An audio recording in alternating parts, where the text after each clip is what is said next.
Ciao. ¿Sabías que en el centro de Bogotá puedes encontrar esculturas, arquitectura y hasta pinturas que fueron realizadas por italianos y que son parte del patrimonio cultural de Colombia?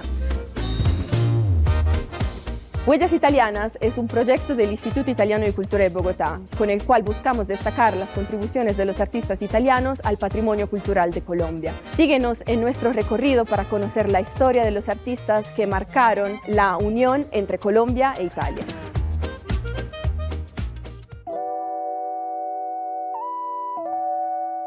Nel 1926 è stata autorizzata la costruzione del santuario di Nuestra Signora del Carmen, un santuario che è stato realizzato in un primo momento da Ernesto Vespignani Bartoli e poi successivamente ripreso da Giovanni Buscaglione. Giovanni Buscaglione, come possiamo vedere nella struttura, realizza un edificio totalmente eclettico, uno stile che era molto in voga nella prima metà del Novecento.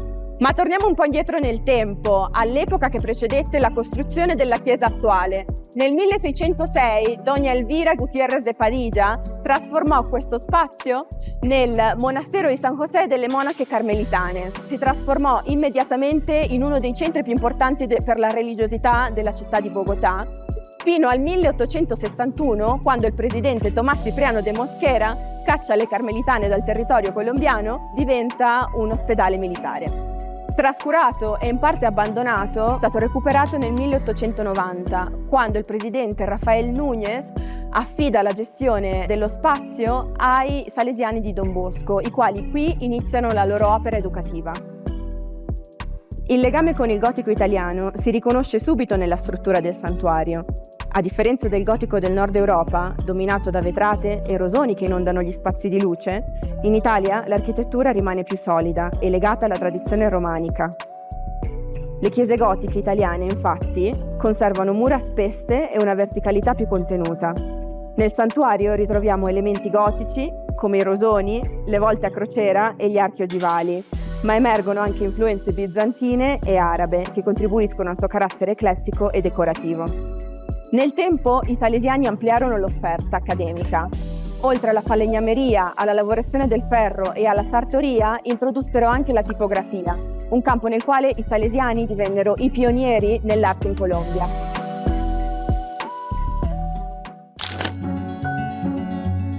Giovanni Buscaglione fue un arquitecto italiano nacido en Biella en 1874. Además de arquitecto, fue músico y dibujante, pero sobre todo un hombre entregado a la enseñanza y a la espiritualidad salesiana. Su historia en Colombia comienza en 1911, cuando llega a Bogotá para instalar una planta eléctrica en el Colegio León XIII. Buscaglione enseñó en el Instituto de Artes y Oficios, diseñó edificios religiosos y educativos y se convirtió en uno de los arquitectos más respetados del país. Buscaglione unió la devoción con la técnica y la belleza con la educación. Murió en Bogotá en 1941 dejando un legado que aún guía la mirada de quienes buscan entender la fe desde el arte y la arquitectura. Giovanni Buscaglione muere en 1941. Podemos saber por los documentos que firmaba que tenía un gran aprecio por la cultura colombiana. Él prefería firmar en español, como Juan Buscaglione, y además decidió que sus restos quedaran en la cripta del santuario de Nuestra Señora del Carmen. En 1934, el complejo salesiano recibe una escultura muy importante. Es un homenaje a San Juan Bosco. De hecho, esta escultura llega un año después de su canonización. La obra realizada por el escultor italiano Gaetano Cellini se encuentra en el Colegio Salesiano León XIII, un lugar estrechamente vinculado con la obra de Giovanni Buscaglione. Cellini, nacido en Ravenna en 1873 y formado en Turín, fue un escultor neoclásico que dedicó gran parte de su trabajo a representar la nobleza del espíritu humano. En esta pieza, Don Bosco aparece con una sotana y una capa, sosteniendo el hombro de un joven estudiante, mientras otro, con una masa de taller, representa el trabajo manual. Ambos miran hacia el maestro, en una escena que capta el equilibrio entre la educación intelectual y la formación práctica. La escultura es una copia en bronce del original en mármol que se encuentra en Cádiz, España. Cellini supo traducir en bronce la pedagogía de Don Bosco aquella que combina la disciplina con la ternura y la fe con la acción. Esta obra establece un diálogo perfecto con el legado arquitectónico de Buscaglione, recordándonos que la huella italiana en Colombia no solo se mide en edificios, sino también en valores.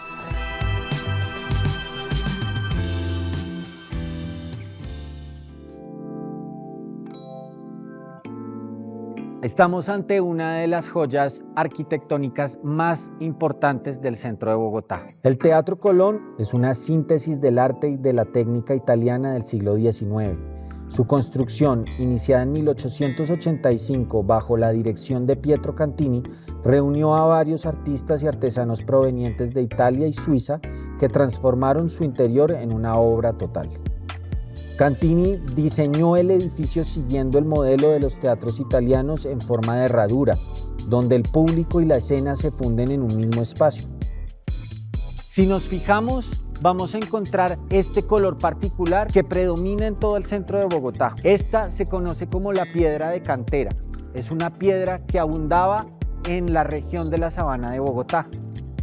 En el interior, los pintores Filippo Mastelari y Giovanni Menarini decoraron el plafón principal con las musas griegas de la poesía, la música y la historia, mientras que el suizo Luigi Ramelli creó la gran lámpara central, una joya de ingeniería artística. El telón de boca fue pintado en Italia por Aníbal Gatti en 1890, por encargo del presidente Rafael Núñez. Representa una escena teatral con personajes de la ópera. En el foyer, que es el lugar de reunión previo a las obras de ópera y de teatro, vamos a encontrar una representación en el techo de unas musas, pero son bien particulares. Son unas musas con rasgos un poco más americanos, con la piel más morena, pero además vamos a encontrar a 4 personajes muy curiosos. Son conocidas como las chismosas. Cada una representa una estación del año. El Teatro Colón se inauguró en 1892 con una ópera de Verdi. Desde entonces ha sido escenario de la historia cultural del país y testimonio de cómo la sensibilidad italiana ayudó a moldear la estética republicana de Colombia.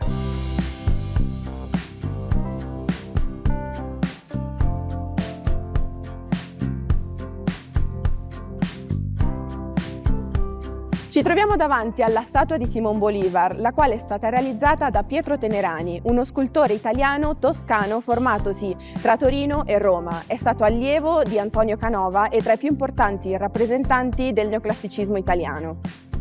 L'opera di Tenerani, elegante e solenne, ha permesso la diffusione del neoclassicismo in tutto il mondo, arrivando persino in America Latina.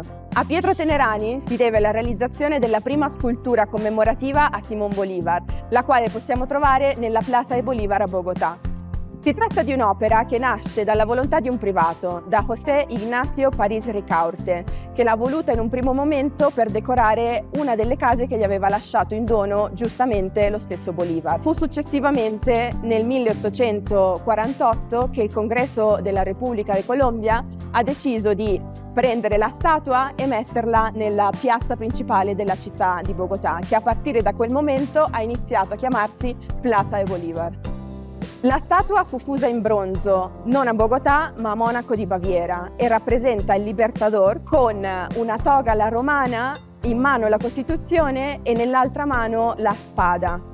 Per i cittadini della città di Bogotà, il posizionamento della statua in questa piazza ha rappresentato una novità assoluta. Una novità dal punto di vista del materiale, perché si tratta di un'opera realizzata completamente in bronzo, cosa che non era assolutamente normale in Colombia all'epoca. Di fatto bisogna ricordare che la maggior parte delle statue che arrivavano in territorio colombiano erano statue in pietra, in legno, e alcune ovviamente in oro e in argento. Pertanto nel momento in cui è stata posta nella piazza principale della città, la cittadinanza ha pensato immediatamente che questa statua rappresentasse la modernità. Ovviamente non era l'obiettivo di Pietro Tenerani, in quanto Tenerani non è mai venuto nel territorio colombiano e non ha mai conosciuto la cultura colombiana. Pertanto nel realizzare l'opera ti è semplicemente legato a quella che era la tua tradizione culturale, una tradizione culturale che rimonta agli antichi romani, ai greci, per la quale è assolutamente normale avere statue in bronzo, e non si aspettava certamente causare questo tipo di reazioni nel pubblico bogotano.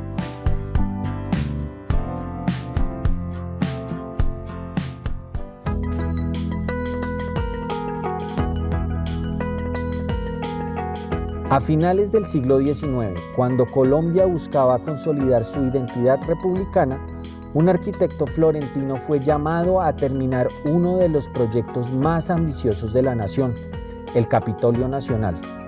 Pietro Cantini, nacido en Florencia en 1847, había llegado al país en 1880, tras haber sido recomendado por su colega Cesare Fortini. Lo que encontró aquí fue una obra inconclusa y un país en construcción. Cantini imprimió su sello en la arquitectura civil colombiana, con una visión profundamente académica y neoclásica. Retomó el diseño original del danés Thomas Reid y le dio proporciones, orden y armonía.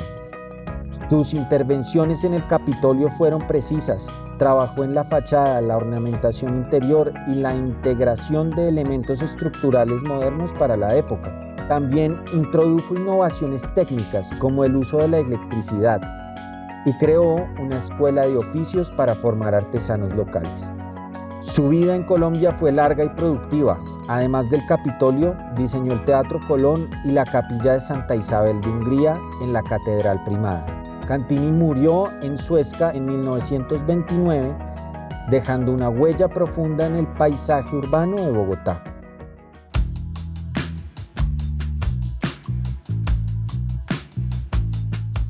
Dentro de la Catedral Primada de Bogotá se encuentra una de las obras menos conocidas pero más refinadas del arquitecto Pietro Cantini, la Capilla de Santa Isabel de Hungría. Este espacio, construido hacia finales del siglo XIX, representa el punto de encuentro entre la sobriedad republicana y la devoción católica que caracterizó a la obra del arquitecto florentino. Cantini, formado en una tradición neoclásica de Italia, aplicó en esta capilla una sensibilidad más íntima.